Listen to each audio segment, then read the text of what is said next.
É uma alegria imensa encontrar você aqui e não posso esquecer o nosso encontro quando você estava na prisão.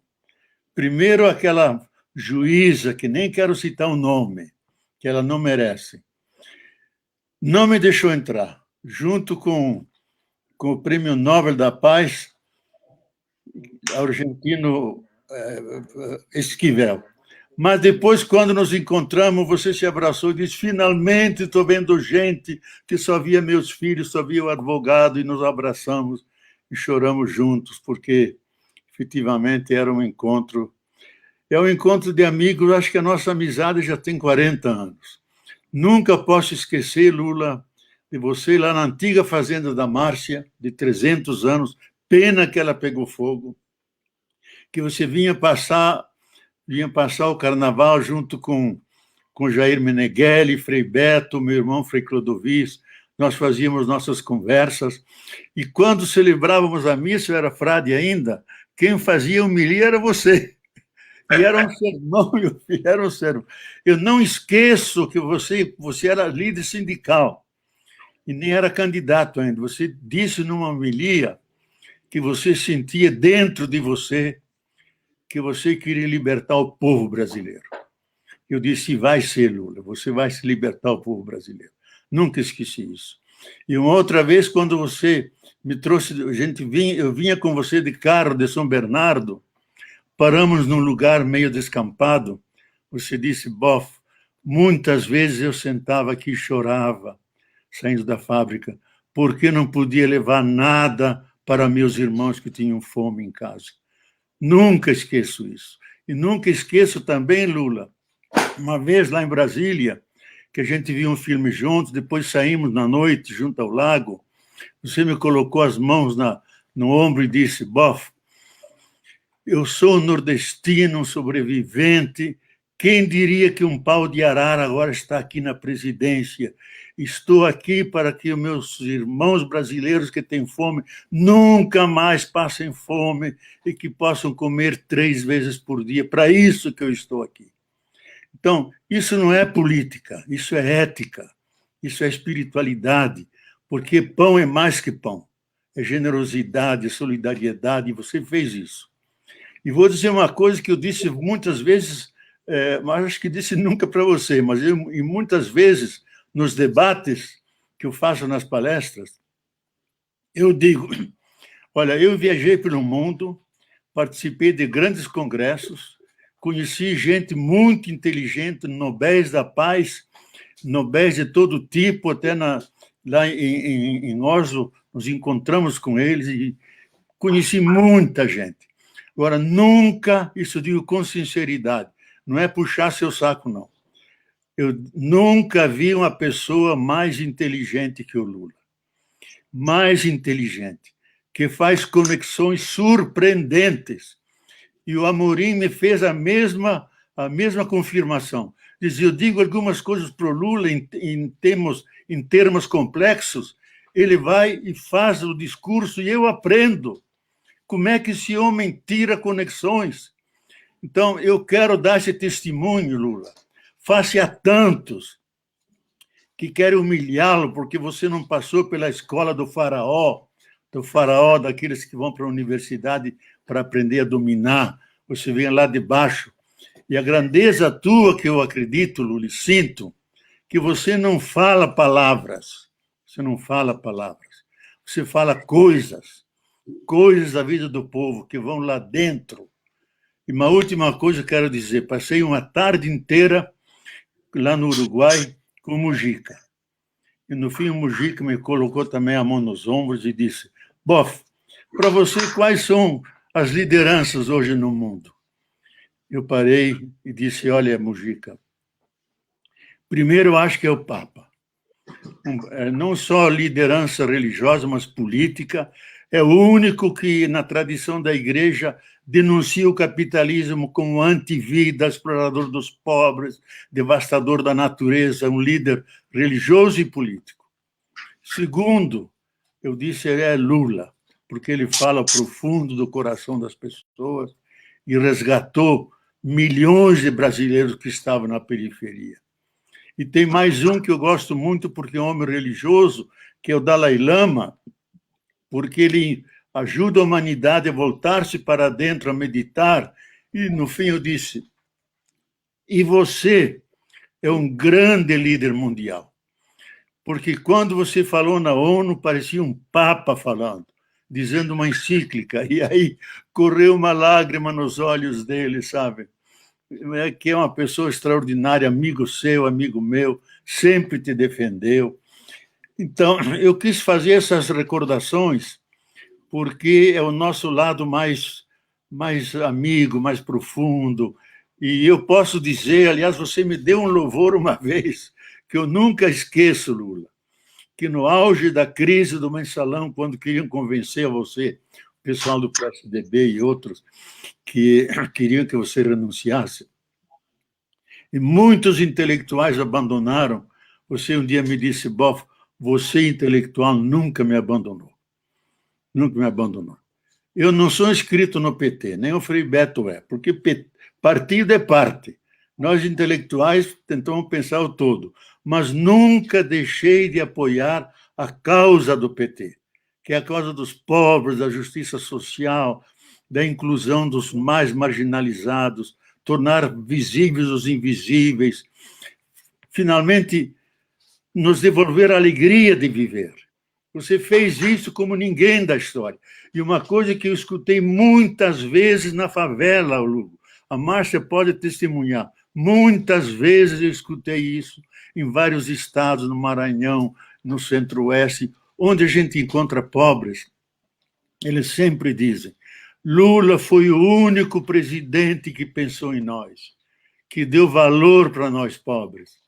E um até chegou a dizer, eu quando votei, não votei em Lula, votei em mim mesmo votando no Lula, porque ele é dos nossos, ele não é lá de fora, é dos nossos. E você disse muito bem, é um pouco exagerado, que você recebeu pau por causa disso, que você veio da Zenzala. Eu digo não, você veio da situação da Zenzala, que a Zenzala era dos negros, mas você veio da situação da Zenzala, que era a situação da pobreza, da humilhação, e fez todo o trajetório até chegar ao centro do poder, e usou esse poder como mediação para a justiça, para a integração, para a humanização. Podem dizer o que quiserem de você, mas nunca podem dizer isso. É o presidente que pensou nos pobres, nos humilhados, nos ofendidos, naqueles que são discriminados por mil razões. Você sempre teve uma palavra para eles. Então, isso eu preciso dizer antes de começar, porque a nossa amizade não é só uma amizade afetiva. Nós temos um destino comum, um projeto comum, que eu acho que é o projeto também de Jesus, que é buscar justiça social, que é buscar, como diz Paulo Freire, que era amigo nosso, irrita todos os da direitona ali, criar uma sociedade onde não seja tão difícil o amor, onde as pessoas possam se amar. E se é uma coisa que você não tem, isso eu quero testemunhá-lo. Você pode lá ter seus defeitos, pode ter lá suas coisas como todo mundo tem. Agora, você não tem ódio no teu coração. Nunca vi você. Você pode ter iracúndia sagrada e devemos ter, como tantas coisas ruins nesse país. Mas você nunca teve ódio. Teve sempre um coração terno, caruloso, carregado de amorosidade. Isso é teu bem. Coisa que nós não encontramos na nossa cultura hoje, que é toda contaminada pelo ódio, pelo vício, até lá de cima para baixo, você não devolve ódio com ódio. O ódio você devolve com amor, com diálogo, tentando fazer bem as coisas. Isso eu quero dizer de início, não é para fazer a louvação sua, não. É para dizer em que se baseia a nossa amizade de tantos anos, e que vamos levar avante, e sempre que você levar essa causa dos pobres e os condenados da terra para avante, estou aí do seu lado, porque o eixo da teologia da libertação e do Papa Francisco é a opção pelos pobres, contra a pobreza, a favor da justiça social. e você pregou sempre isso. E você muitas vezes disse que as SEBs ajudaram muito a criar o PT. As SEBs, Comunidades Eclesiais de Base, que eu acompanhei tantas, elas não entraram no PT, elas fundaram as células do PT, dizendo é um instrumento nosso para avançar na justiça, na nossa luta. Isso é muito mais do que entrar num partido, é fundar um partido. E isso eu acho que é uma coisa extraordinária, e você propiciou essa coisa que vem de baixo, da base.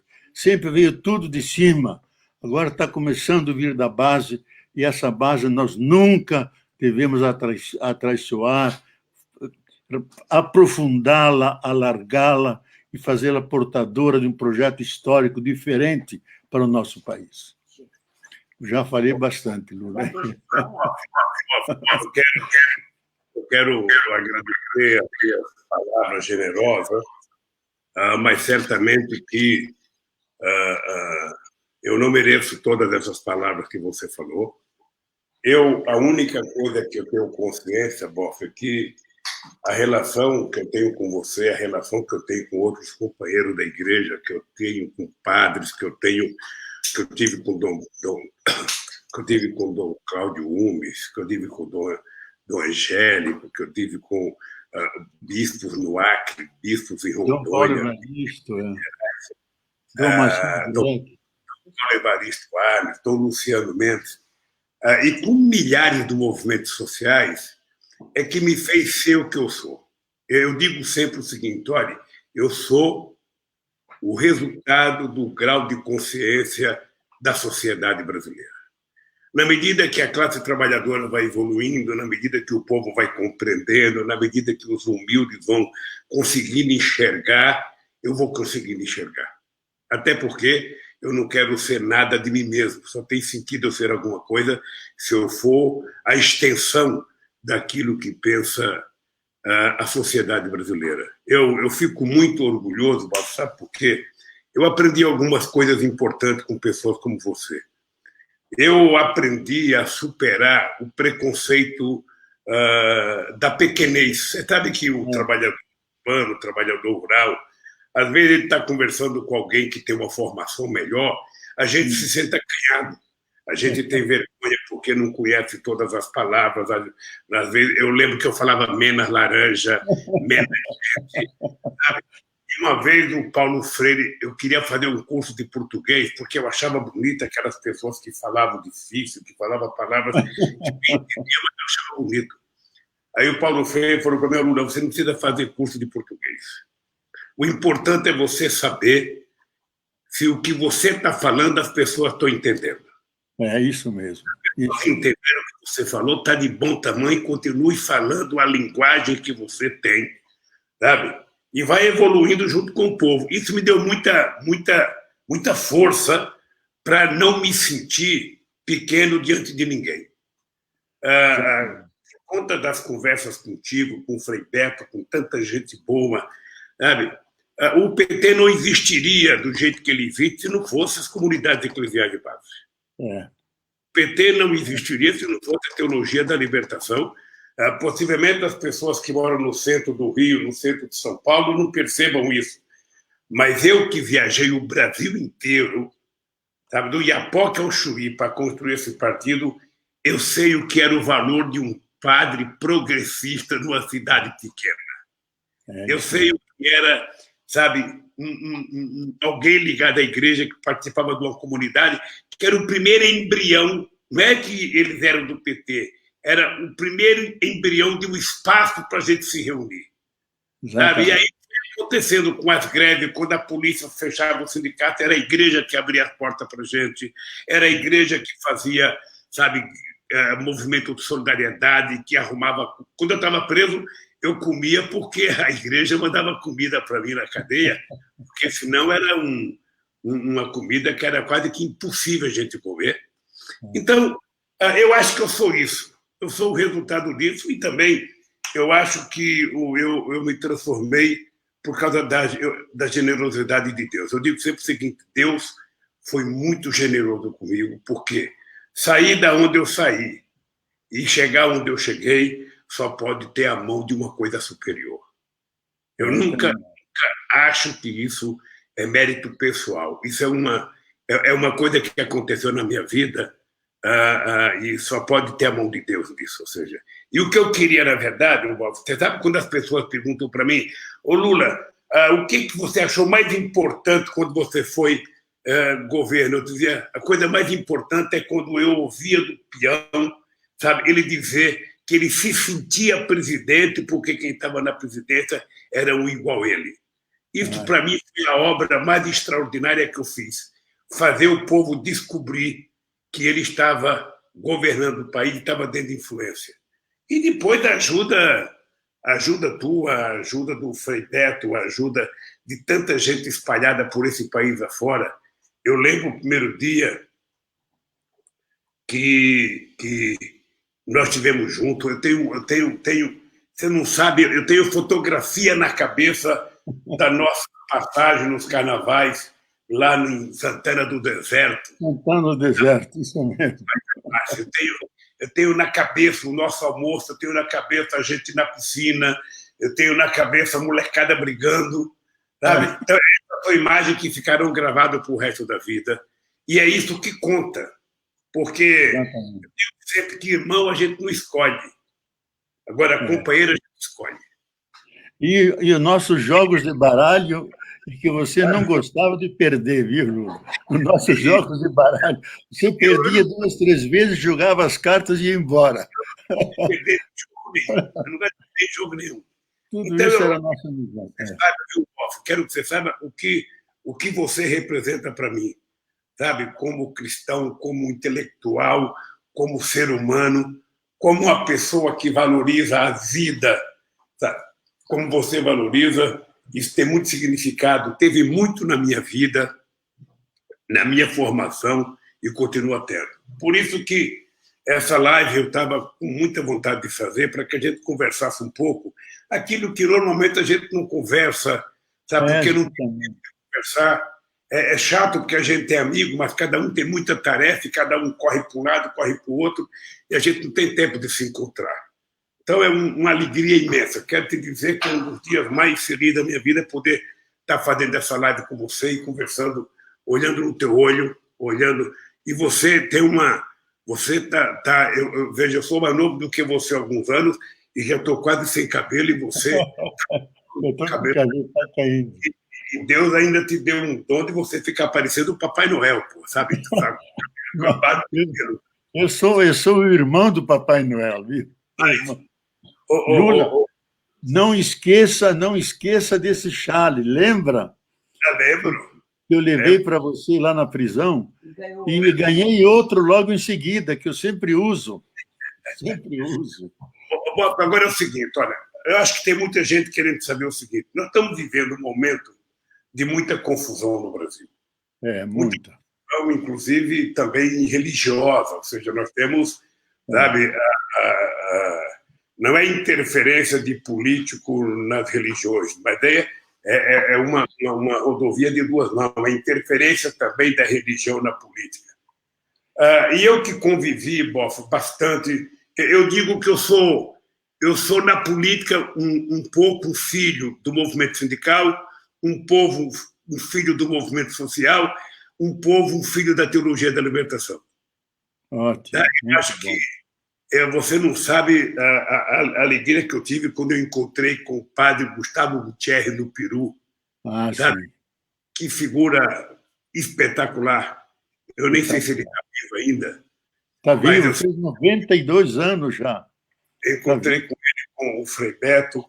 Então, é o seguinte, Bob, se você tivesse que fazer uma reunião com um grupo de jovens e eles te perguntassem qual é a diferença, ou seja, entre a teologia da libertação e a teologia da prosperidade. A teologia da prosperidade, né? Ciência política, sabe, ideológica, tentava organizar a sociedade, e a outra veio de facilidade, sabe? Como se fosse um jogo de loteria para a sociedade. Esses dias eu vi nos jornais um pastor distribuindo ou vendendo grão de feijão, sabe, que curava a coronavírus. Ou seja, aí já deixa de lado a espiritualidade, já deixa de lado a religiosidade, e aí fica o charlatanismo, né? Porque é um charlatão, um cara que começa a fazer isso para pregar a sua fé. Como é que você entende esses dois movimentos? E vendia o feijão a R$ 1.000 por grão, viu? R$ 1.000.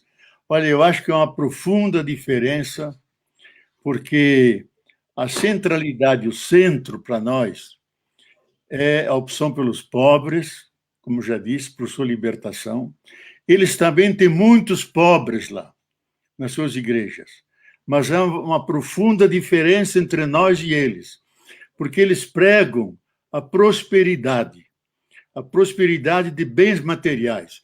Eu não tinha uma casa na praia, agora tenho. Eu não tinha um carro, agora tenho outro. E tudo fica ao redor, em cima do Antigo Testamento. Nunca se ouviu na boca deles: felizes vocês os pobres, que de vocês é o reino. Ai de vocês os ricos, porque vocês têm a vossa consolação. Nunca dizem isso. Quase não existe o Novo Testamento. A saga de Jesus que curava os pobres, os cegos, os coxos, etc. Então, uma coisa é a prosperidade material, acumular bens. Outra coisa é criar a justiça, porque o contrário da pobreza não é a riqueza. O contrário da pobreza é a justiça social, coisa que eles nunca pregam. E outra coisa, o forte da teologia da libertação é ser um movimento baseado em milhares de círculos bíblicos que leem a Bíblia, numa mão o jornal, noutra outra a Bíblia. Já tinha mais de 100.000 comunidades de base, hoje tem menos, mas funcionam. Criam comunidades, uma igreja na base. Eles não criam comunidades, criam salões seguindo a lógica do mercado para vender seus produtos e enganando-os com falsas promessas. Se autodenominam pastores, bispos, coisas que nem ninguém os consagrou. Então, eu acho uma usurpação, e usam a religião para um efeito político, quando a natureza da religião não é para fazer política. A natureza da religião é para alimentar no ser humano aquele fogo interior, a espiritualidade, que se traduz em solidariedade, em amor e perdão, convivência, olhar para os pequenininhos que ninguém olha. Isso é a função da religião. Todos os grandes historiadores, o maior deles, Toynbee, que escreveu 10 tomos sobre a história do mundo, morreu tem uns anos atrás, escreveu um livro sobre as civilizações e a religião. Diz que todas as religiões têm 2 pontos em comum. Primeiro é venerar a divindade. E segundo, ter cuidado pelos pobres. Ter cuidado pelos pobres. Eles não querem tirar os pobres para eles ficarem ricos, e não para serem justos, e não criam comunidades, criam imensos salões onde reúnem as pessoas. Agora, um desafio para nós que nós precisamos tomar a sério, que eu acho, Lula, é conquistar esses fiéis que estão sendo enganados por esses verdadeiros lobos com pele de ovelha, que falam mais ao bolso das pessoas do que ao seu coração. Tirar esses fiéis, convencê-los de viver a saga de Jesus, o seguimento de Jesus, o seu exemplo, amor aos pobres, a generosidade, a solidariedade, aquilo que fez ele viver e por isso foi condenado. Que venham, que fiquem mais humanos, que entrem nas comunidades, leiam a Bíblia inteira, especialmente o Novo Testamento, os evangelhos que falam de Jesus, São Paulo, que fala tanto como viver no meio desse mundo todo. Tirá-los de lá e dar uma alternativa a eles. Porque senão eles... Porque o povo brasileiro é um povo religioso, eu diria até místico. Fala de Deus, ele vai. Eles não têm uma compreensão, digamos, doutrinária, de forma de catecismo. Basta falar de Deus que eles vão. Agora, esses pastores utilizam essa fé ingênua do povo para incutir ideias que vão na linha de acumular bens, de ser feliz nesse mundo e não pensar nos outros, no lado, criar justiça, fraternidade e, fundamentalmente, engajar-se na transformação da sociedade, que é uma sociedade profundamente injusta, porque tem grandes desigualdades sociais. Desigualdade é uma palavra neutra, é injustiça social. Teologicamente, é um pecado que ofende a Deus e aos filhos e filhas de Deus. Convencê-los disso e trazê-los para essas comunidades. E é uma coisa, onde existem comunidades de base, quase não entram os neopentecostais. Quase não entram. No Rio, que o cardeal antigo, que já faleceu, perseguia as comunidades e os padres, aí floresceram as igrejas pentecostais. Por quê? Porque nós dávamos uma alternativa que unia fé e política, fé no sentido de Deus, e fé como inspiração para a transformação do mundo, política em maiúsculo, não era só política de partido, política, a busca comum do bem comum, lutar para transformar a sociedade que está injusta, e começando a transformar nós mesmos, criando comunidade, fraternidade, um ajudando o outro. E eu acho, sinceramente, Lula, que hoje, com a coisa da coronavírus, a virtude que mais se vive e que esses pobres das comunidades vivem é a solidariedade. Ela se exilou das cidades e ela foi parar nas comunidades periféricas, nas favelas, onde o pessoal se ajuda, dividem a cesta básica, o sal que tem, o arroz que tem, vivem a solidariedade. Então, são valores fundamentais. Há uma frase do Papa que eu gosto de dizer: Jesus veio não para fundar uma nova religião, porque já havia muitas. Ele veio nos ensinar a viver. Viver o quê? Viver o amor, a solidariedade, capacidade de perdão, fraternidade, compartilhar, sofrer com os outros. Veio ensinar isso, veio criar o homem novo e a mulher nova, trazê-los para essa dimensão, porque ficam mais humanos. E isso acho que é um desafio que nós temos. E nós não estamos conseguindo bem. E aquelas televisões católicas que andaram dialogando com o homem lá em cima, de que a própria CNBB se escandalizou e diz: nós não negociamos dessa forma absolutamente. Eles têm um cristianismo devocional, não é nenhum cristianismo de engajamento, de fé, de libertação, de justiça. Se há uma palavra que nunca ocorre lá, é pobres, justiça, transformação social, é o rosário, é a hóstia consagrada, é o cristianismo devocional que não implica mudança na vida. Então, isso eu acho que nós temos que enfrentar e insistir na Constituição, que o Estado é laico. Isso não significa que ele não aceita as religiões. Ele aceita todas, não faz nenhuma delas como sua, aceita todas, desde que se enquadrem dentro dos parâmetros constitucionais.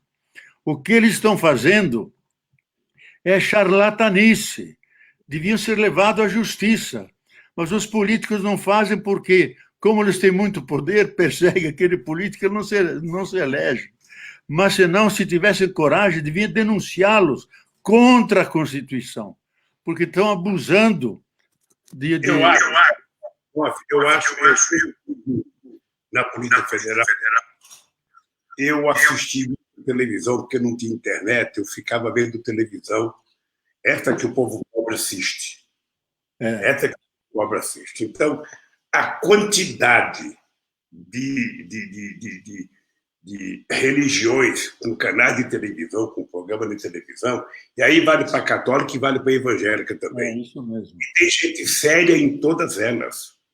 Tem setor evangélico muito sério, pessoas que efetivamente querem tratar da espiritualidade do ser humano, sabe? Querem tratar Deus com muita seriedade. Deus não é um instrumento de mercado. Sabe? Eu assisti muito, eu ficava horrorizado. Eu ficava as pessoas vendendo milagre. As pessoas vendendo milagre pela televisão. Sabe? Eu ficava pensando, puxa, por que Deus deu tanto poder a esse cara para vender milagre na televisão e eu estou aqui preso? Porra. Porque eu, sinceramente, não consegui entender. E eles continuam vendendo facilidade. Eu tinha uma história, Boff, que eu contava quando eu estava no sindicato, que era o seguinte.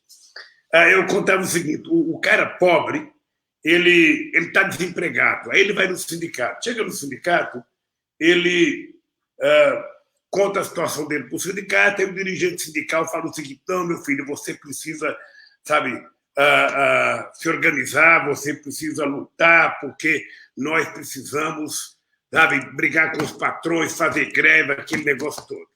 Aí o cara vai para casa e fala, pô, eu fui no sindicato pedir uma ajuda, o sindicato disse que eu tenho que me organizar, que eu tenho que lutar, sabe? Aí ele sai do sindicato, vai na igreja católica, chega lá, pega um padre conservador e o padre fala, oh, meu filho, você tem que sofrer na terra, porque o reino do céu será dos pobres, que é mais fácil um camelo passar no fundo da agulha do que um rico fazer não sei o que lá. Não dá esperança para o cara. Aí o cara chega na igreja evangélica, numa dessas aí, da prosperidade, o cara fala, olha, está resolvido. O seu problema é o diabo e a sua solução é Deus. E nós vamos resolver. Aí o cara fala, pô, finalmente encontrei alguém que me deu uma solução para mim. E eu lembrei, sabe o quê, Boff? Eu lembrava dos meus discursos em 82, quando eu fui governador de São Paulo, que eu disputei contra o Montoro e contra o Reinaldo de Barros. Eu chegava nos palanques, juntava muita gente, porque o PT era novidade e tudo era novidade. E eu falava, se você, sabe, quer votar em mim, pensando que eu vou fazer as coisas para você, não vote. Eu não quero o seu voto pelo voto. Eu quero o seu voto se você tiver consciência política. Não pense que eu vou fazer escola, você vai ter que fazer junto comigo. Não pense que eu vou fazer hospital, você vai ter que fazer junto comigo. É o povo que tem que fazer. Aí eu virava as costas, ia para casa, o Montoro chegava e falava, olha, eu vou fazer escola, eu vou fazer hospital, Chegava o Maluf e falava a mesma coisa. Aí o cara falava, pô, vem aquele tal de Lula aqui, fala, grita e diz que não quer o meu voto por qualquer coisa, que se eu quiser dar meu voto, eu tenho que saber que eu tenho que trabalhar para ele. Aí vem o outro que vai me oferecer tudo sem eu fazer nada. Porra, me desculpa, Lula, mas eu vou votar no que está vendendo facilidade para mim.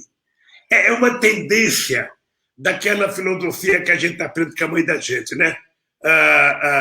A verdade, ela anda a passo de tartaruga. A mentira anda de avião a jato. Né? Porque é muito mais fácil acreditar na facilidade do que acreditar nas coisas que exigem algum sacrifício, exigem pensar, não é isso? Exigem maturar uma ideia. Eu acho que nós estamos vivendo esse confronto agora. Nós estamos vivendo o confronto, sabe? Nessa religião, essa briga religiosa. Eu até, um dia, pessoalmente, eu vou conversar isso com você. Eu conversei isso com o Papa, que depois eu quero falar com você do meu encontro com o Papa. Sabe? Aí eu falei isso um pouco com o Papa, o que está acontecendo no Brasil, mas não vou falar nessa live, não. É uma coisa do Papa e eu e você, tá bem? Porque eu sei que você é amigo dele, ele gosta muito de você. E eu falei sobre isso com o Papa.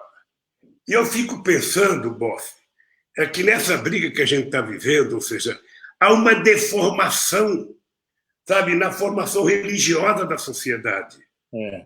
Sabe, aquele negócio de você procurar um conforto espiritual, de você ter fé, de você acreditar, mas também você não acredita em fantasia, porque, sabe, Jesus não pregou isso. Jesus não pregou o seguinte, olha, vá na minha igreja que eu salvo todo mundo. Jesus, sabe, o maior sinal que ele deu para salvar a humanidade é ele se permitir ser crucificado sem reagir. Sabe? Então, eu fico preocupado com o que pode acontecer na religião, um presidente da República dizendo eu vou querer ter um ministro da Suprema Corte 100% evangélico. Você não cria as instituições democráticas fortalecendo uma ou outra religião. Você tem que dar liberdade. Quando o Papa Bento chegou no aeroporto, que eu fui cumprimentar ele, a primeira coisa que eu falei, santidade, eu quero que o senhor saiba que o senhor está pisando no solo de um país laico. Ah, que ótimo. Primeira palavra que eu disse para ele. Sabe? Não tive nenhuma preocupação de reconhecer a relação entre o Estado e a Igreja Católica. Fui no Vaticano entregar um documento brasileiro. Como não tive nenhuma preocupação de garantir total liberdade de funcionamento da Igreja Evangélica. Quando quiseram fazer uma lei proibindo falar, sabe, a lei do silêncio, eu fui, sabe, defender a Igreja Evangélica, fui defender os cultos religiosos deles, porque eu acho que eles têm direito. Agora, eu não posso admitir que uma religião queira, por exemplo, acabar com a religião afrodescendente. Uma vez eu estava com a Benedita no Rio de Janeiro e um pastor estava dizendo que era preciso acabar com essas religiões de Umbanda, com não sei das contas. E eu falei para o cara, você tá parecendo Herodes. Porque nasceu um menino que será o futuro Jesus Cristo, você quer acabar com todas as crianças? Você quer ter direito e não quer que os outros tenham direito? Por que você não aceita a crença que tem um cara de Umbanda? Por que você não aceita? Ou seja, só a sua que vale? Então, Boff, essa coisa que você disse do Estado laico é uma coisa muito importante. E eu queria que você pensasse, junto com outros pensadores, como é que a gente diminui essa raiva religiosa que vai acontecer um dia no Brasil. Porque o ódio religioso é uma coisa muito grave na humanidade. Sabe? Isso proporciona guerra, proporciona ódio, proporciona miliciano, como nós temos agora. Sabe?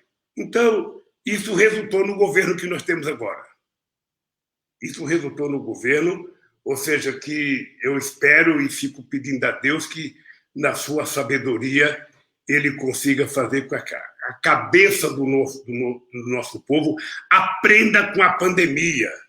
Já que o presidente não aprendeu nada até agora, eu espero que a cabeça do povo aprenda. E aí eu te pergunto o seguinte, o que você acha que vai acontecer com a humanidade assim que terminar essa pandemia? Você acha que vai ser, nós vamos ter um resultado melhor? Vamos ter mais humanismo? Vamos ter mais solidariedade? Vamos ter mais companheirismo? Vamos ter mais humildade para perceber que nós não somos nada porque um vírus está causando um pânico, sabe, na humanidade? Nós que imaginávamos que éramos invencíveis, que não tínhamos ninguém que pudesse conosco, ou seja, nós que desmatamos, nós que poluímos a água, nós que poluímos o rio, nós que poluímos o espaço, nós que poluímos o ar que nós respiramos, nós poluímos a água que nós bebemos, sabe? Ou seja, agora mesmo esse negócio de privatizar a água, as pessoas não se dão conta que a água é vida. E é da responsabilidade do Estado fazer com que a água chegue bem tratada na casa do povo e que ela seja devolvida bem tratada no mar, porque o mar também é vida. O mar também tem vida. Sabe? E as pessoas querem tornar isso uma forma de lucro. Você conhece, Boff, algum empresário que vai levar água de qualidade barata na casa de um pobre que mora numa favela que não pode pagar? Exatamente. A energia elétrica, se a gente não cria, sabe, o Luz para Todos, que levou energia para 15 milhões de pessoas, essas pessoas estavam no escuro abaixo da luz do candeeiro.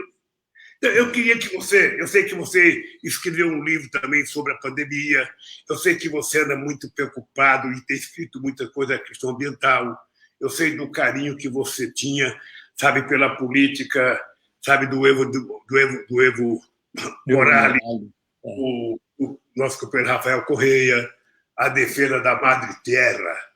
Sabe? O que você acha que vai acontecer depois dessa pandemia, Boff? Olha, há uma discussão enorme sobre isso.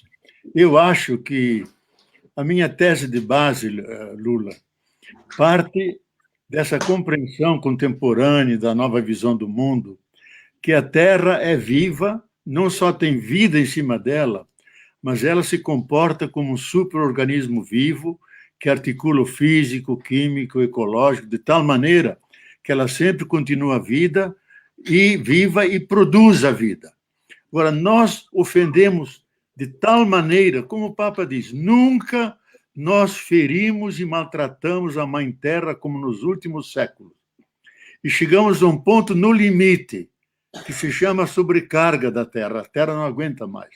Na dispensa da Terra, todos aqueles elementos que nós precisamos para a vida, e a ONU reuniu mais de uma centena de cientistas para definirem os 15 elementos principais sem os quais a vida não existe, e deram a conclusão depois lá para a ONU, desses 15, 12, que é água, que é solo, que é clima, que é nutrientes, etc. 12 desses em alto grau de erosão. E eles terminam. Se nós continuarmos com essa voracidade, nós vamos ao encontro de uma catástrofe ecológico-social nunca vista na história. Então, eu acho que o vírus é um contra-ataque da Terra contra nós. Ela mandou os seus...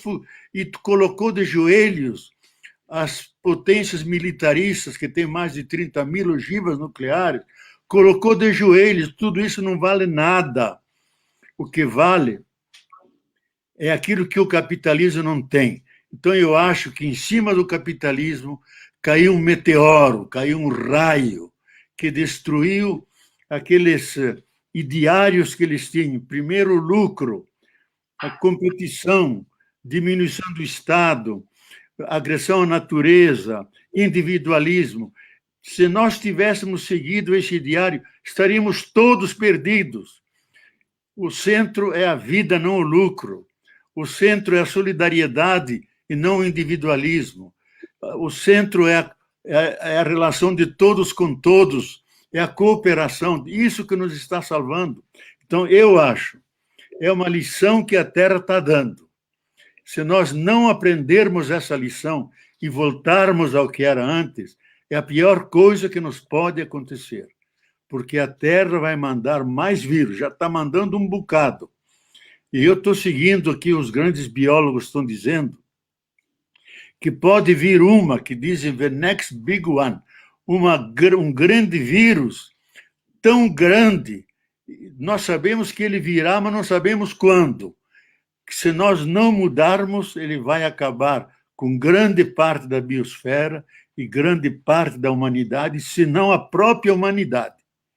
Então, a situação não é fácil. Ou nós mudamos, ou nós vamos ao encontro do pior. Então, eu acho que a volta, as grandes... Eu estou acompanhando nas várias línguas, nas várias fontes, os grandes conglomerados estão se articulando para, ao voltar, criar um centro de 0,1% da humanidade que usa as mais tecnologias mais avançadas, a inteligência artificial, que tem trilhões de algoritmos que podem controlar cada pessoa humana, até o sabonete que você usa, o desodorante que você tem, cada pessoa humana eles conseguem controlar. Manter um novo despotismo cibernético. 0,1% da humanidade estão se articulando com isso. Agora, eu acho que eles não vão triunfar, porque a Terra não aguenta mais isso. Quem vai derrotá-los não é nem o marxismo, nem a escola de Frankfurt, nem o socialismo. Eles vão ajudar, mas quem vai derrotar é a Terra. Que eles não vão conseguir se reproduzir, a humanidade vai se rebelar. Eu acho que nós vamos voltar, aprendendo algumas lições, que devemos ser, primeiramente, aceitar que somos vulneráveis, que não somos onipotentes, sujeitos a todo tipo de gripes e vírus, etc.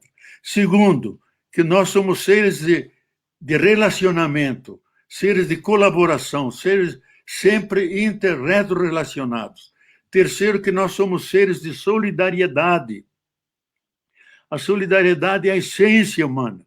Isso os grandes biólogos, os bioantropólogos dizem. A humanidade ficou humanidade quando eles buscavam os alimentos, traziam para o grupo, não faziam como os animais que comiam ali. Trazia para o grupo, dava para o pequenininho, dava para o idoso, comiam juntos, solidariamente. Então, foi a solidariedade que nos permitiu o salto da animalidade à humanidade. Então, aquilo que valeu ontem, vale hoje. Sem solidariedade, não existe.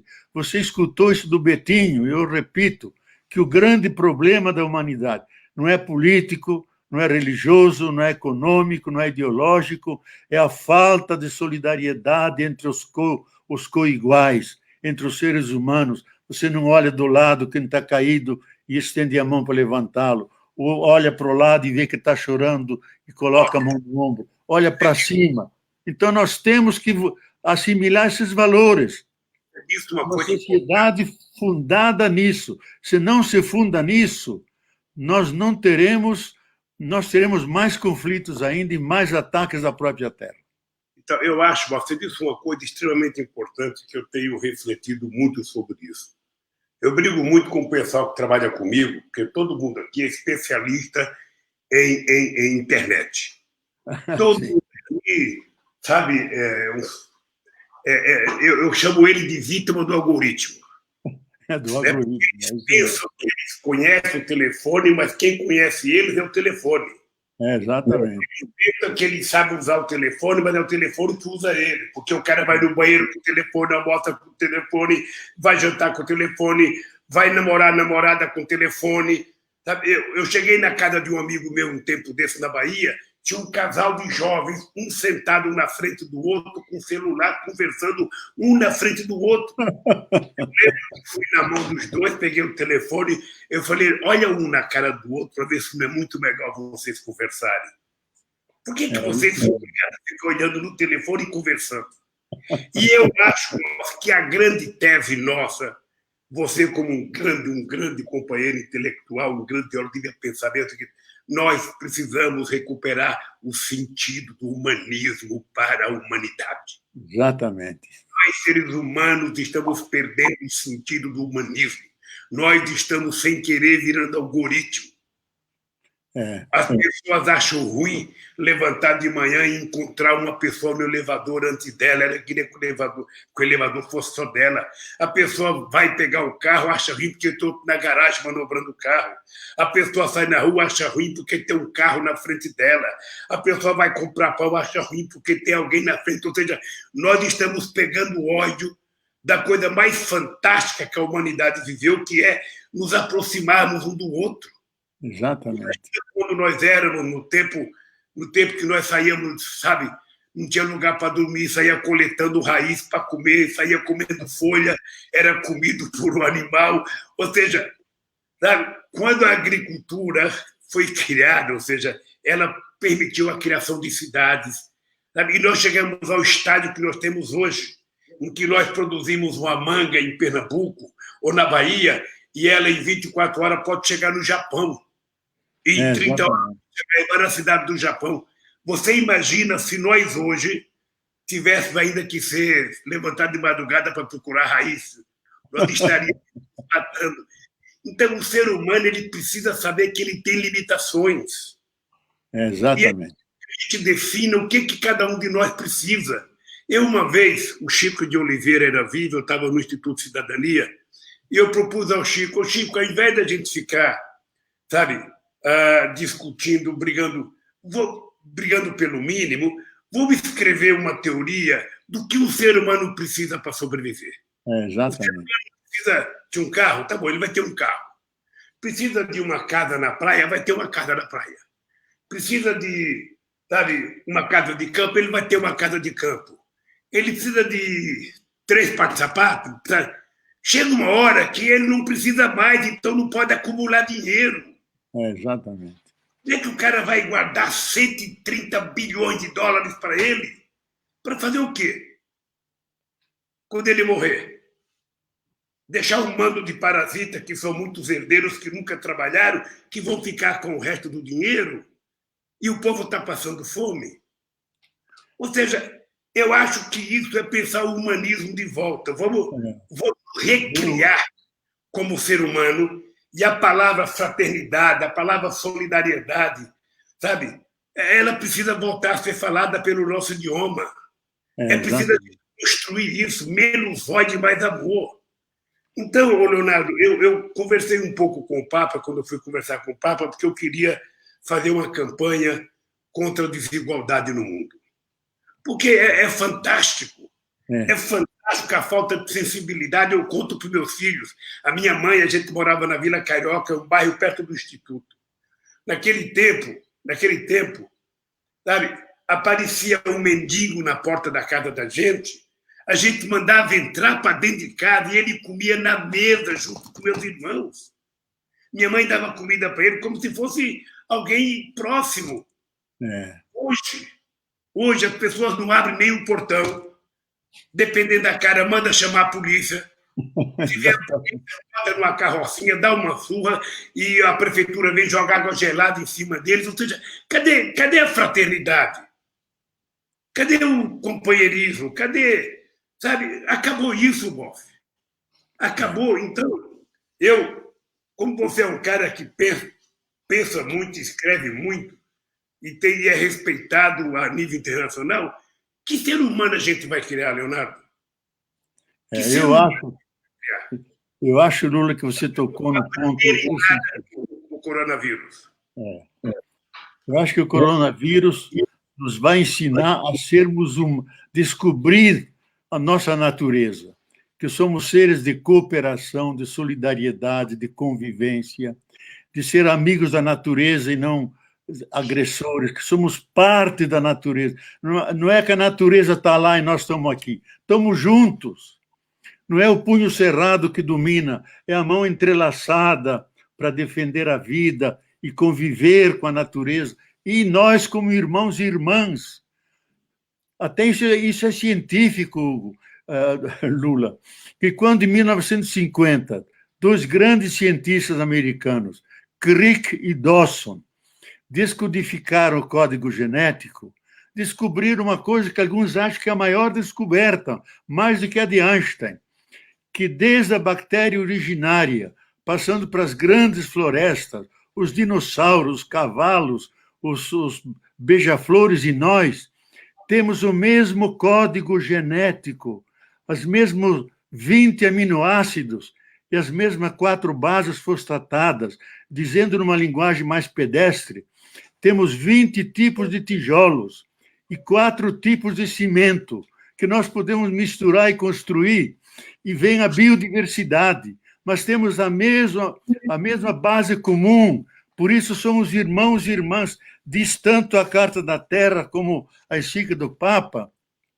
Isso que São Francisco vivia intuitivamente, chamando todos os seres com doce nome de irmãos e irmãs, nós sabemos hoje por um dado científico que dá a base de sermos realmente fraternos, irmãos, porque somos feitos com os mesmos elementos que maduraram bilhões de anos atrás nas grandes estrelas vermelhas. Então, isso nós temos que reinventar uma nova humanidade, porque essa não pode continuar. Eu não digo que vem o fim do mundo. Tem que acabar. Esse tipo de mundo que temos tem que acabar. Porque 8 pessoas tendo mais riqueza do que quase 4 bilhões, isso é uma irracionalidade louca. Nós temos que nos reinventar como seres humanos que convivem entre nós, com a natureza, com todos os seres. Isso é uma reinvenção que temos que fazer. Eu acho que o coronavírus nos dá essa lição. Uma coisa grave, uma coisa muito grave que nós temos que pensar, eu não sei se você tem acompanhado, é que o chamado povo trabalhador do planeta Terra, ele está perdendo no século XXI tudo que nós conquistamos no século XX. Ou seja, tudo que aconteceu de conquista da classe trabalhadora no século XX, tudo, sabe, nós estamos perdendo.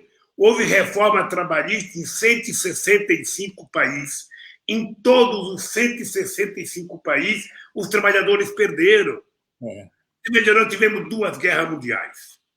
Tivemos várias revoluções, mas a mais importante foi a Rússia chinesa. Por conta dessa guerra e dessas 2 revoluções, o capitalismo admitiu, por pressão dos trabalhadores, a gente alcançar o chamado estado de bem-estar social. Agora estamos perdendo. Ou seja, você viu hoje a greve dos meninos que entregam comida aqui em São Paulo e no Brasil inteiro.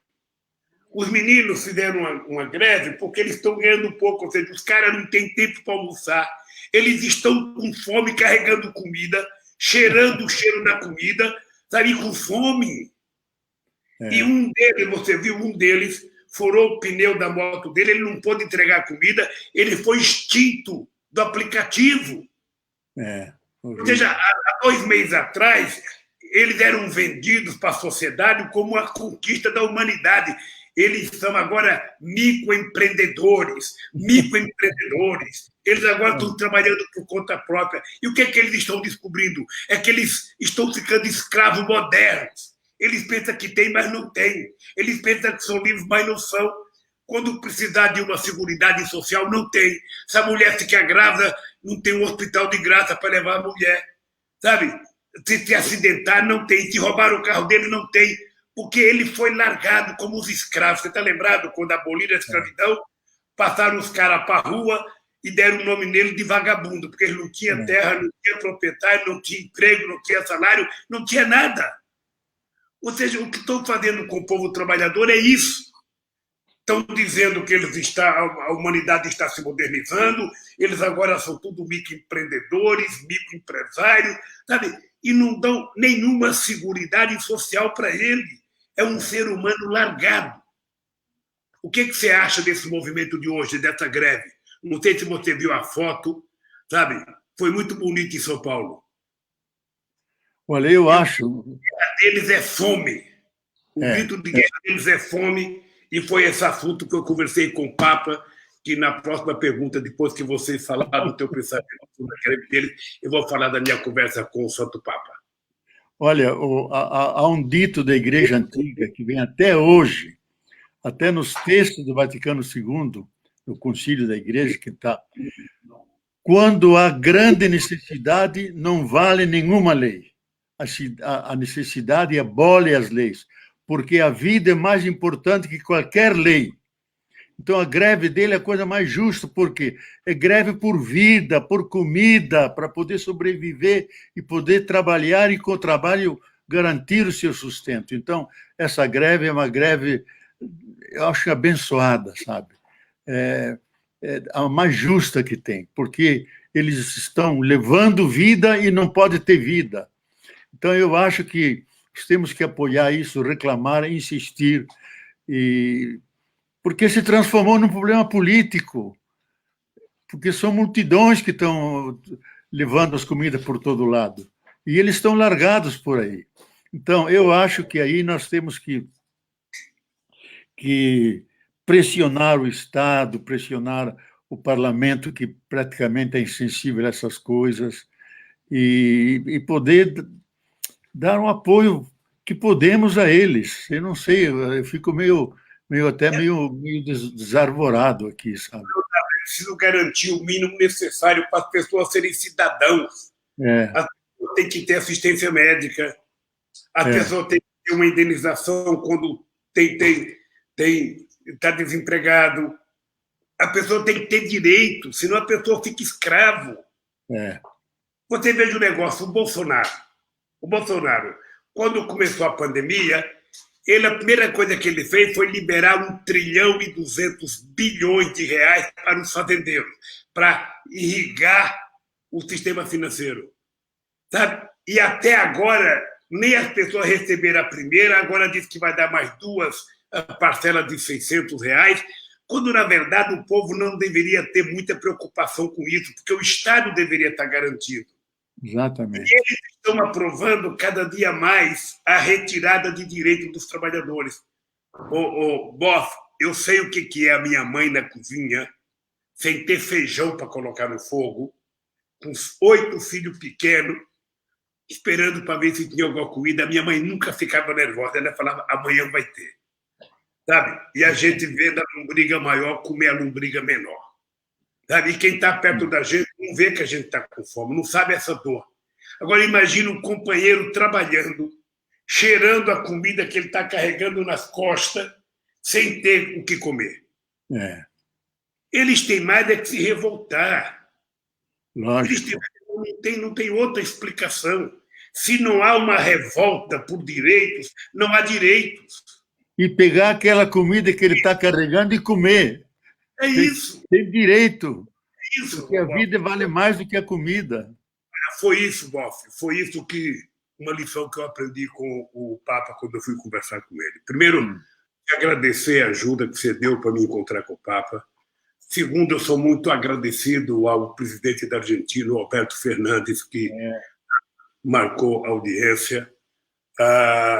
Terceiro, a conversa com o Papa. Eu, sinceramente, eu tinha uma imagem muito positiva do Papa, mas eu não tinha noção de que ele, pessoalmente, é infinitamente melhor, mais humano do que a imagem dele na televisão. É uma figura que conhece o Brasil, conhece a América Latina, conhece os problemas do povo pobre, porque ele não fala de ouvir dizer, ele fala de ter vivido. E aí eu fui contar para ele das coisas que eu pretendia fazer, do objetivo que eu tinha de dedicar o tempo de vida que eu tenho. Eu já não posso pensar mais em longo prazo. E aí eu perguntei para o Papa qual era a ideia dele de reunir jovens para discutir a economia do mundo. Ele falou: Lula, na minha idade, eu só tenho que fazer coisas agora que sejam irreversíveis. Eu estou com 84 anos e eu preciso agora, sabe, não é radicalizar, mas eu preciso tornar as coisas mais visíveis. Sabe? E é o que eu senti, Boff. Quando as pessoas querem discutir comigo longo prazo, eu não falo, eu não tenho mais tempo de discutir longo prazo. Para mim é tudo de médio ou curto prazo, porque a natureza é implacável. Eu estou falando que vou viver 120 anos, mas eu sei que é difícil chegar lá. A minha tese é que já nasceu o homem que vai viver 120 anos, ou a mulher. Quem sabe seja eu ou você, Boff. Espero que seja nós dois, pô. Agora, eu acho, Boff, se a gente não juntar todas as personalidades do mundo e começar uma verdadeira guerra contra a fome no mundo, contra a desigualdade, sabe? Ninguém pode comer 10 vezes ao dia, enquanto você tem 10 pessoas que não comem nenhuma vez ao mês. Sabe? Não é possível. Não é possível se a humanidade perder essa sensibilidade. Sabe? Se a humanidade... Olha, eu sou suspeito para falar porque eu vim muito lá de baixo, mas, sabe, era uma decisão coletiva dos países reunidos na ONU, decidir não vai ter nenhuma criança que vá dormir sem tomar um copo de leite, sem comer um pedaço de pão. Nenhum ser humano vai deitar se não comer as calorias necessárias para a sua sobrevivência, porque o mundo produz alimento para todo mundo. A genética já produz alimento de sobra. Sabe? Então, por que não tem? Porque não existe o compromisso de garantir o pobre como ser humano. O pobre é apenas tratado como se fosse um número. E eu, sinceramente, não acho que dá mais, sabe, para a gente aceitar isso. Em nome do humanismo, em nome da humanidade, nós temos que radicalizar. Radicalizar não é virar sectário, não. É ir à raiz do problema e perguntar para cada presidente por que no teu país tem gente que morre de fome. Eu fui em Angola fazer um debate, Boff, eu já não era mais presidente. E eu até fiquei com medo, porque na palestra que eu estava fazendo sobre a questão da fome, eu falava que o pobre tem que ser a coisa principal do orçamento. Quando a gente estiver fazendo o orçamento, a gente começar pelo pobre. Quanto nós vamos precisar para garantir comida para todo mundo? Não conversar pelo Ministério da Fazenda, não começar pelo Itamaraty, não começar pelas Forças Armadas. Não tem guerra, diminui o orçamento das Forças Armadas. Exato, perfeito. Não tem guerra. Sabe, vamos garantir que a arma mais poderosa que um ser humano tem, uma nação tem, é garantir soberania alimentar para o seu povo. Exatamente. Eu fui visitar o Chaves, eu fui na base do Sukhoi. O Chaves tinha comprado aqueles aviões da Rússia. Eu fui visitar uns aviões com Chaves, estava o Celso Amorim, e eu tinha saído do hotel, não tinha pão e nem leite no hotel. Estava faltando na Venezuela. Aí eu cheguei lá para o Chaves, eu perguntei, Chaves, quanto custou esses aviões? Ele falou, não sei quanto, acho que era 8 mil milhões de dólares. Sabe? Uhum. Aí eu falei, Chá, você não acha um absurdo?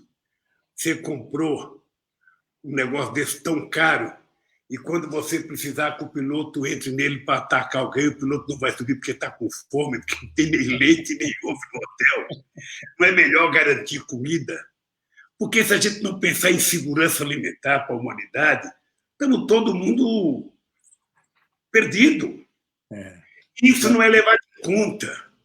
Porque quem passa fome é pobre. Quem não consegue estudar é pobre. Quem não consegue chegar à universidade é pobre. Quem está morrendo com o coronavírus é pobre. Não sei se você viu aquela pesquisa publicada em São Paulo, de 4 mil mortos que foi pesquisado, 66% ganhava até 3 mínimos e 26% ganhava de 0 a 6. Ou seja, 91% dos 4 mil pesquisados que tinham morrido ganhava menos que 6 salários mínimos. Ou seja, então é uma doença que vai matar quem? O pobre. Quem é pobre, exatamente. É o pobre, é o negro. Então, eu acho, o pessoal do PT está achando que eu estou muito radical. O pessoal, tinha muita gente que achava que eu ia sair da cadeia com a bandeirinha branca, sabe? Eu sou homem de bem. E não é possível. Não. Não é possível. Quer dizer, eu estou mais enojado com o papel das autoridades, porque falta autoridade no mundo, falta liderança no mundo.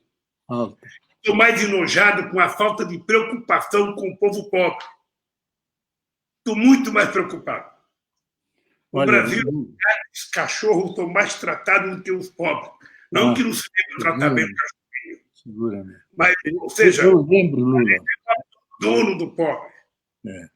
O abandono. Então, eu queria que você falasse um pouco sobre isso, porque eu saí do Papa muito encorajado. De que acho que a gente tem que brigar mais, a gente tem que ser mais desaforado, a gente tem que falar mais para as pessoas brigarem, sabe? Porque se a pessoa falar, Lula, não briga, e garantir a comida para mim, está ótimo. Mas eles falam para não brigar. Você viu aquele policial morto nos Estados Unidos? Pois é. O cara ajoelhar na garganta do cara e matar, sabe? Olha, sinceramente, eu estou ficando inconformado com a perversidade, sabe? Está muito perverso uma parte da humanidade. Quanto mais rico, mais perverso é. Então, chega numa crise dessa, o Bill Gates fala, vou dar 10 milhões para ajudar isso, sabe? Você veja essa pesquisa que a Globo faz de solidariedade no Jornal Nacional, é uma vergonha a quantidade de dinheiro que essas empresas estão dando. Solidariedade. E o povo passando fome. O povo sem dinheiro para comprar o que comer. E quando terminar a pandemia, eu acho que vai estar muito pior a quantidade de desempregados nesse país. Então, nós precisamos repensar esse país. Repensar a organização da sociedade. E repensar a distribuição dos bens produzidos pela humanidade e produzidos pelo planeta Terra. Queria que você falasse um pouco sobre isso, Posse. Olha, eu acho que você tocou no ponto essencial. Eu lembro que uma vez, lá na praia de Ipanema, estava caminhando o Celso Furtado, velhinho, apoiado lá por uma enfermeira. Eu conversei com ele e disse, Celso Furtado, qual é a tua tristeza agora? Ele disse, Boff, eu vou morrer com a tristeza de como é que é possível que um país tão rico como o Brasil tenha tantos pobres. Vou morrer com essa tristeza. Ele que era o grande economista. Então, eu acho que esse é o nosso maior desafio. Você deve ter deve ser amigo seu e amigo meu também, o Ladislau Dalbor, esse economista da PUC, que ele fez o cálculo com o dinheiro que existe no mundo hoje, que são mais ou menos 67 trilhões que estão na produção, fazendo carros e geladeiras, etc.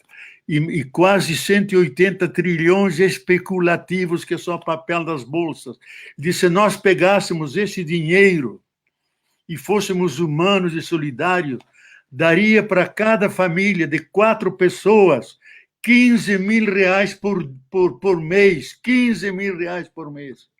poderiam viver tranquilos com sua casa, com sua comida. Por que não fazemos? Não temos fraternidade, não temos boa vontade. O velho Kant, que é o grande ético do Ocidente, dizia: a única virtude é a boa vontade. E essa não tem nenhum defeito, porque se ela tiver um defeito, já não é boa. Então, para nós falta boa vontade, não temos boa vontade. E isso nós precisamos. Eu lembro uma frase do Gandhi, que se preocupava muito com os pobres. Ele dizia: a forma mais assassina de matar as pessoas é pela fome, porque você não mata só o corpo, você desespera a pessoa, você atinge o espírito dela. Isso é a forma mais assassina de matar as pessoas. E nós estamos fazendo isso. Então, esse sistema vive tranquilo, convive, vendo esse tsunami de miséria no mundo. Então, eu tenho uma crença, até meio filosófica, que as coisas têm uma verdade intrínseca, que ela vai se manifestar. Porque tudo isso é consequência do tipo de sociedade que nós organizamos a partir do século XVII, que é o capitalismo, que é o individualismo, que é a acumulação de bens materiais, que jogamos fora toda a dimensão humana e espiritual.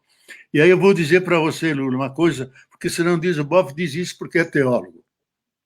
Mas não é. O autor do Pequeno Príncipe, Antoine de Saint-Exupéry, descobriram um tempo atrás uma carta dele, que ele deixou em cima da mesa, escrita ao general X. Ele pegou o avião, caiu no Mediterrâneo, sumiu, descobriram a carta. E na carta ele diz: nós temos 3 reinos, o reino do corpo, que os médicos cuidam, o reino da nossa psicologia, os analistas, psicólogos cuidam. Nós temos o reino do espírito, que nós abandonamos. Por isso que tem tantas guerras e mortes, porque nós abandonamos o espírito, e o espírito é feito de solidariedade, de amor, de humanidade, de compaixão. Ele dizia, esse é o único grande problema da humanidade. E repetia, é o único grande problema. Se nós tivéssemos o espírito, seríamos solidários, humanos, generosos. E ele termina dizendo: temos saudade de Deus para dar coesão e força a essas virtudes que nos faltam. Então, você tem toda a razão. Nós temos que lutar por um outro tipo de humanidade, e essa que está aí não pode sobreviver, porque ela não só vai criar um problema ecológico, ela é suicidária, ela pode levar a humanidade ao suicídio. Já o Chomsky disse várias vezes, amicíssimo do Brasil, até casou agora com uma brasileira, vive com ela, que ajuda ele. 2 vezes. Que se nós aplicarmos ele acha que uma coisa mais perigosa, tem um artigo que saiu há pouco tempo dele, mais perigosa que o coronavírus é a iminência de uma guerra nuclear. Porque ele diz, nós temos um louco chefiando os Estados Unidos que tem muita vontade de enfrentar a China com armas nucleares. E ele diz, nós podemos destruir toda a vida com as armas nucleares que nós temos, sem sobrar ninguém para contar a história. Então, diz, ele é louco suficientemente para tentar esse tipo de coisa, porque não aceita ninguém ao lado dele, nem uma concorrência. Aquele América, em primeiro lugar, não é América em primeiro lugar, só América.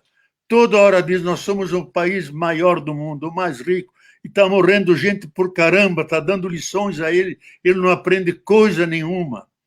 E não é sem razão que a própria vida se vinga mais lá, quer dizer, ataca mais lá, porque lá que é a fonte desse capitalismo, dessa forma de viver que é absolutamente anti-vida, anti-solidariedade, anti-humanidade. O Papa vive dizendo isso. Ele evita a palavra capitalismo para não irritar os cristãos americanos. Mas aquele sistema que vive da acumulação e do dinheiro e de bens materiais é anti-vida, anti-natureza, é assassino. Ele vive repetindo isso e não se cansa de cobrar mudanças profundas, uma radical conversão da humanidade. A encíclica dele sobre o cuidado da casa comum vai nessa linha, criar um novo tipo de humanidade, se queremos sobreviver, se queremos sobreviver. Caso contrário, o Bauman disse isso, aquele filósofo, se a gente não cuidar, vem mais vírus e bactérias que vão nos atacar e vão engrossar o cortejo daqueles que estão rumando à própria sepultura. Nós não queremos isso. Temos condições de mudar isso. Nós precisamos começar o movimento. Eu sei que você já assinou, eu já assinei o manifesto, porque nós precisamos começar um movimento muito forte, que qualquer remédio que for inventado, descoberto daqui para frente, para enfrentar o coronavírus, tem que ser de domínio público. Exatamente. Tem que ser distribuído gratuito, não pode ter dono.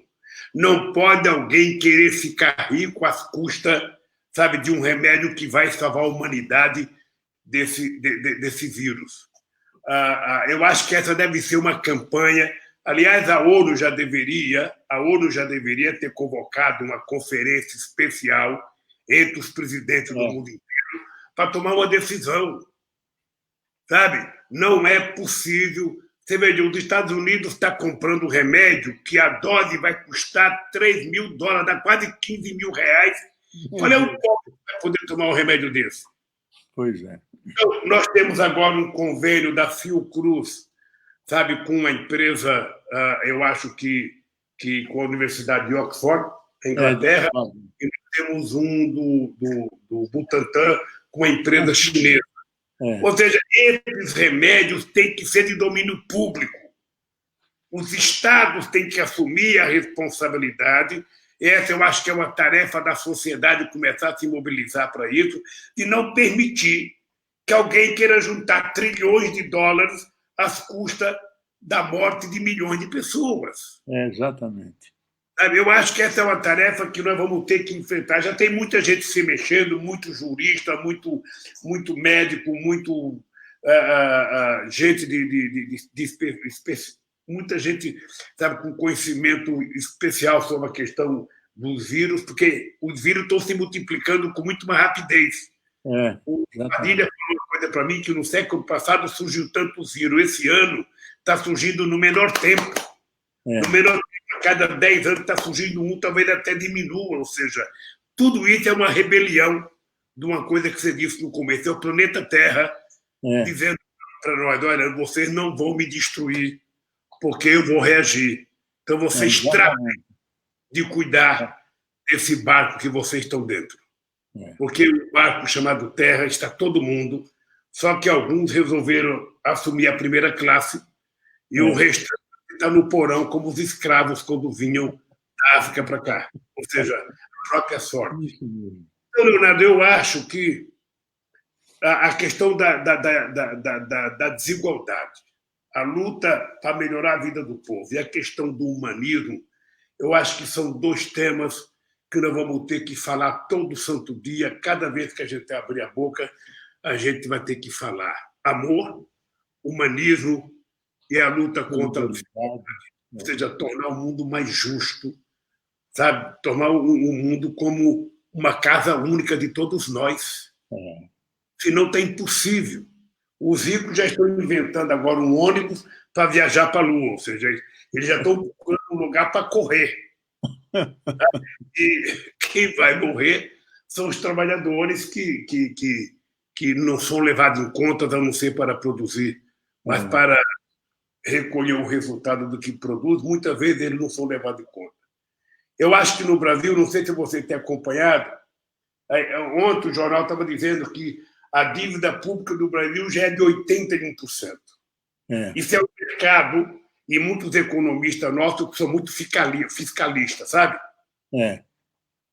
A dívida pública americana era 107, ela era 80, com o Lehman Brothers ela foi para 107, agora já está em 130, me parece.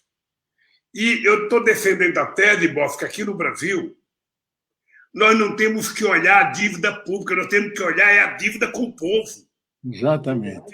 que não ter limite para gastar o dinheiro para salvar o povo brasileiro. Depois a gente vai cuidar da economia. Ao invés do governo ficar dizendo que não tem dinheiro, o Tesouro que mande rodar dinheiro novo. Lógico. Sabe? Alarga a base monetária desse país e vamos garantir que o povo sobreviva. E com eles vivos, a gente vai consertar o Brasil. Com eles mortos, a gente não vai consertar o Brasil. Eu tenho pedido para os empresários, vocês querem que o trabalhador trabalhe? Dê atestado de garantia de vida para o trabalhador. Dê um atestado para a família dele, que ele não vai morrer. Se você vai higienizar a fábrica, higienizar o restaurante, se ele vai ter álcool gel, se ele vai ter todas as garantias. A Mercedes-Benz, aqui em São Bernardo, o sindicato fez um acordo. O pessoal ficou um tempo sem trabalhar. Agora fez um acordo, o pessoal voltou a trabalhar sentado diferente no restaurante, mais espaço no restaurante, menos gente no ônibus, fazer teste todo dia que vai entrar. Sabe quantas pessoas já foram infectadas? Só na Mercedes-Benz, 197. Imagina. Sabe? Só coisa de 15 dias. Numa demonstração que o vírus não escolhe, sabe? Os ricos não, ele está escolhendo os pobres que são obrigados a trabalhar. São obrigados a levantar de manhã, é obrigado a buscar leite para o filho, é obrigado a levantar para ganhar o pão de cada dia, pegar metrô lotado, pegar ônibus lotado. Sabe? Então, Leonardo, eu acho que aos 74 anos eu pensei que eu ia parar de brigar. Sabe? Eu cheguei numa idade que eu pensei, sabe de uma coisa, eu só vou continuar a minha briga porque eu quero provar que o Moro é um canalha. Eu quero provar que o Dallagnol é um cara que montou uma quadrilha da Força Tarefa. Eu quero provar. Sabe? Estou até desafiando eles para um debate, sabe? O Moro e o Dallagnol junto. Eu quero que eles provem um delito que eu cometi. Sabe? Então o pessoal acha que eu estou ficando muito nervoso. Eu não estou, não. É que eu tenho uma coisa, Leonardo, chamada caráter e dignidade, que isso a gente herda do pai e da mãe. Sabe? Por isso é que eu te falei na cadeia, não me ofereçam liberdade negociada. Não pense que eu trocarei minha dignidade pela minha liberdade. Sabe? E continuo com essa mesma tese. Você viu que hoje saiu uma matéria mais prolongada sobre o compromisso da Polícia Federal, do Ministério Público e do seu Moro com o governo americano. Descobriram. O governo americano fez uma lei para punir as empresas de outros países, sabe? Mesmo que não tenha cometido crime nos Estados Unidos, mas para cometesse crime que causou qualquer problema aos Estados Unidos. E o objetivo está ficando claro, o objetivo era a Petrobras. Exatamente. O objetivo era o pré-sal. E o objetivo era as empresas de engenharia brasileira, porque as empresas brasileiras estavam ganhando licitações dos Estados Unidos no Oriente Médio, estavam ganhando na África, estavam ganhando em toda a América Latina. Era preciso destruir as empresas de engenharia brasileira, inclusive, no caso de uma empresa como a Odebrecht, produzindo o casco do navio de propulsão nuclear. Era isso que eles não queriam admitir. Isso está ficando claro. Vai demorar algum tempo, Boff. E a gente vai, um dia, a história vai ser contada em toda a sua verdade, querido. Boff, a única coisa que eu sei é o seguinte, eu não tenho mais nenhuma razão para ficar quieto. Eu agora tenho a razão para gritar mais, para defender mais as pessoas e para lutar mais. Eu não vejo a hora de acabar essa quarentena para poder sair para a rua, viajar ao Brasil, conversar com esse povo, porque o povo precisa aprender que somente quando ele tiver consciência é que ele vai evitar que a gente eleja um presidente como elegeu Bolsonaro. Aliás, você viu, o cara indicou o ministro da Educação que falsificava o currículo. Falsificado. É um negócio impressionante. Ou seja, o Bolsonaro ele não tem relação com a sociedade civil. A relação dele, nesses 30 anos de vida pública dele, foi com os militares, foi com milicianos da polícia militar, foi com... Sabe? E cada vez que ele vai convocar alguém, ele está convocando alguém pior do que o que saiu. Exatamente. Eu não sei o que você acha disso, meu caro. Olha, eu acho que isso é uma tragédia que os brasileiros não mereciam. Ele não é ideológico, ele é cruel e sem piedade. Além de portador de uma grande, supina ignorância. Não tem cultura nenhuma. O Bebiano disse, antes, numa dessas entrevistas, antes de morrer, que ele nunca esteve numa favela. Nunca esteve numa favela. Não sabe o que é pobreza, não sabe aquela luta, não sabe a solidariedade que tem aquele povo, até uma certa alegria de viver juntos que estão ali, não sabe nada disso. E se encheu de... Eu acho que nem a ideologia ele sabe, porque é tão curto que não é nem ideologia, é uma psicopatologia. Então, eu acho que o Brasil deve ser libertar dessa pessoa para salvar vidas, porque ele é literalmente um genocida. E na Amazônia está sendo um etnocida. Há o risco de povos inteiros desaparecerem. 3 dias atrás morreram no mesmo dia 18 Yanomamis. Estão morrendo os pajés, estão morrendo os caciques, e morre uma biblioteca de conhecimento que eles passam aos demais. Ele não faz nada para isso. Então, além de ser um genocida que nem acompanha o desastre brasileiro, deixa que nações que são os donos originários daqui desapareçam. Isso é intolerável. Eu não sei o que fazer. Eu estava pensando como os casquetes verdes da ONU foram lá para a antiga Jugoslávia para apartar aquelas brigas entre muçulmanos e cristãos. Vocês não deveriam mandar casquetes da ONU aqui para salvar os indígenas, salva que já que nós não salvamos. Não é invadir o Brasil, é salvar vidas. Então, eu fico indignado com você, não a tristeza da gente ficar preso aqui e não poder sair, mas todo dia faço uma live ou outra, e dou entrevista e faço o que posso. E sou velho, estou no ocaso da vida, mas com vontade louca de continuar a luta até o fim, porque a vida merece isso. Esse é o problema, Leonardo, esse é o problema. Eu estou mais... Você sabe que eu ando mais irritado aqui na quarentena do que quando eu estava na Polícia Federal. Porque parece que eu estou livre ou não estou livre. Exatamente. Sabe, eu estou numa idade que é risco, ou seja, e às vezes eu quero sair, a Janja não deixa sair, o PT pede para mim não sair, meus amigos sindicalistas pedem para eu não sair, mas é o seguinte, eu estou inconformado de estar dentro de casa e vendo esse genocídio destruir o país. Um cara que não respeita a diferença, um cara que zomba, sabe, dos negros, um cara que zomba do LGBT, um cara que zomba, sabe, do pobre, um cara que nunca trabalhou na vida, ele foi para a Força Armada muito cedo, saiu, sabe, nunca trabalhou numa fábrica, não sabe o que é o mundo de trabalho, saiu, foi vereador, de vereador foi deputado a vida inteira. Ele ganhou o salário dele da mamata, ele não sabe o que é o mundo do trabalho. Ele não tem noção disso. Então, quem é que gosta do governo dele? O mercado financeiro, a Rede Globo de televisão adora, sabe? As televisões adoram, porque os empresários adoram, porque, sabe? Eu não sei o que eles ganham com ele. A única coisa que eles ganhar deve ser o processo de privatização, porque aquele Guedes mente, aquele Guedes não tem respeito pelo povo, ele dizendo que se fizer mais reforma vai entrar dinheiro aqui. Bof, não entra dinheiro aqui porque o Bolsonaro não merece confiabilidade.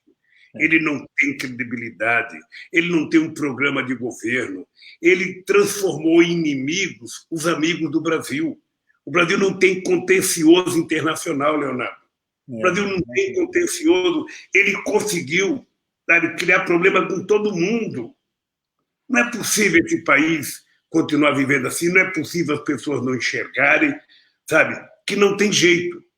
O mercado quer que ele continue. O mercado quer que ele seja mais ameno, menos radical, que xingue menos a Globo, sabe, mas o mercado, no fundo, adora a política de destruição que ele está fazendo na economia e no direito do povo trabalhador.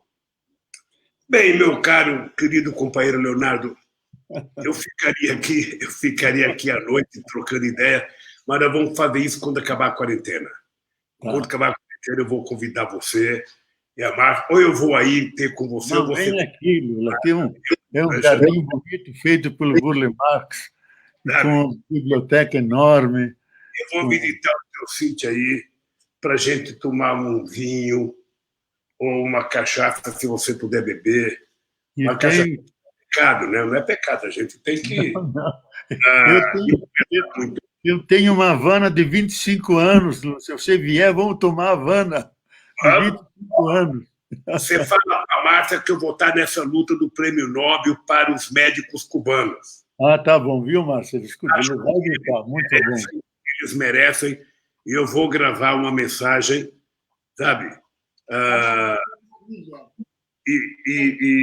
E nós precisamos agora comprar uma briga para que a ONU, sabe, discuta na Conferência Internacional em setembro, a conferência oficial da ONU, discutir a questão do remédio, da vacina contra o coronavírus ser de domínio público. Nenhum empresário pode se colocar como dono para vender para o pobre. Sabe? Nenhum empresário. Então, é importante que os estados garantam que esse remédio será de domínio público para a gente não repetir erro do passado. Tá? Boff, um beijo no coração, querido, um beijo na Márcia. Eu ficaria aqui com você a noite inteira conversando. Mas eu agradeço muito, Lula, porque você nos deu uma lição de humanismo, de ética, da iracúndia sagrada dos profetas, que diante da injustiça, da miséria, do pobre, da viúva, do órfão, tem que se indignar. E o próprio profeta Oséias diz que as blasfêmias que os pobres gritam por causa do seu sofrimento, Deus as escuta como súplicas e orações. Então, você nos deu, acho que você apontou um caminho. O caminho do Brasil é sermos radicalmente humanos, solidários, olhar para o lado, refundado. Eu até escrevi esse livro, Concluir a Refundação ou Prolongar a Dependência. Bolsonaro quer prolongar a dependência, nós queremos refundar sobre outras bases. É o fruto de anos refletindo nas bases com as comunidades, que Brasil nós queremos. E você nos tem ajudado muito a dar esperança. Eu acho que você é uma pessoa que nos dá esperança, Lula. Os teus livros já estão na praça, os 2 novos? Sim, já está. Não, ele já perguntou no novo. O novo não, eu entreguei hoje para a gráfica. Eu li muito sobre a escravidão no Brasil, viu, Boff? Esses 2 últimos anos, eu li muito sobre a escravidão e isso me tornou mais irritado com a elite brasileira. Me tornou profundamente irritado com o comportamento da elite brasileira. Hoje eu compreendo melhor porque o Brasil é assim. Exatamente. Sabe? Eu compreendo melhor, porque a escravidão ainda está arraigada na cabeça da elite brasileira. Ela continua Casa Grande. Efetivamente, sabe, essa foi a razão do golpe na Dilma. Ou seja, não pensem que vocês vão continuar fazendo inclusão social, porque esse negócio de negro para a universidade, esse negócio de pobre para a universidade, esse negócio de pobre ser tratado preferencialmente, das mulheres terem direito, da empregada doméstica ter direito, isso não vai continuar. Por isso deram o golpe na Dilma. E por isso que nós precisamos realmente reinventar a humanidade, sermos radicalmente humanos. E aí sermos revolucionários mesmo. É isso mesmo. Querido, olha, como você vai viver mais um... Obrigado para você. E mantenha essa força, esse vigor e a esperança que você suscita no povo, porque o povo precisa de esperança.